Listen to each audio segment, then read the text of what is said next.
अस्सलामुअलैकुम, good afternoon. इस वक्त दोपहर का टाइम है, मैं खाना खाने लगी थी।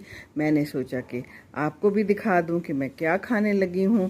और ये देखिए करेले बने हुए हैं। करेले मेरे फेवरेट तरीन डिश है, बहुत ही मुझे पसंद है और बनाने का तरीका बहुत आसान है। मैं तो प्याज को और करेलों को छिलकों के साथ ही एक साथ सुरख कर लेती हूँ कम घी में।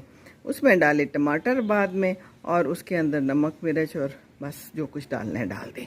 हल्दी डालनी है तो डाल दें, सूखा धनिया डाल दें, अजवाइन मैं ज़रूर डालती हूँ, अजवाइन का इस्तेमाल मैं ज़रूर करती हूँ। और बस फिर मैं इसको रख देती हूँ हल्की आग पे। इस दफ़ा तो इसमें आलू नहीं डाले, नहीं तो छोटे छोटे करके आलू भी डाल देते हैं। उसके लिए फिर हल्का सा पानी का छिड़काव कर दें तो बड़ी ज़बरदस्त जो है ना ये हमारी डिश तैयार हो जाती है। साथ में गरम गरम रोटी अभी तवे से उतार के लाई हूँ, और सलाद मेरा मस्ट होता है जिसमें खीरा प्याज टमाटर ज़रूर होता है। बाकी ये देखिए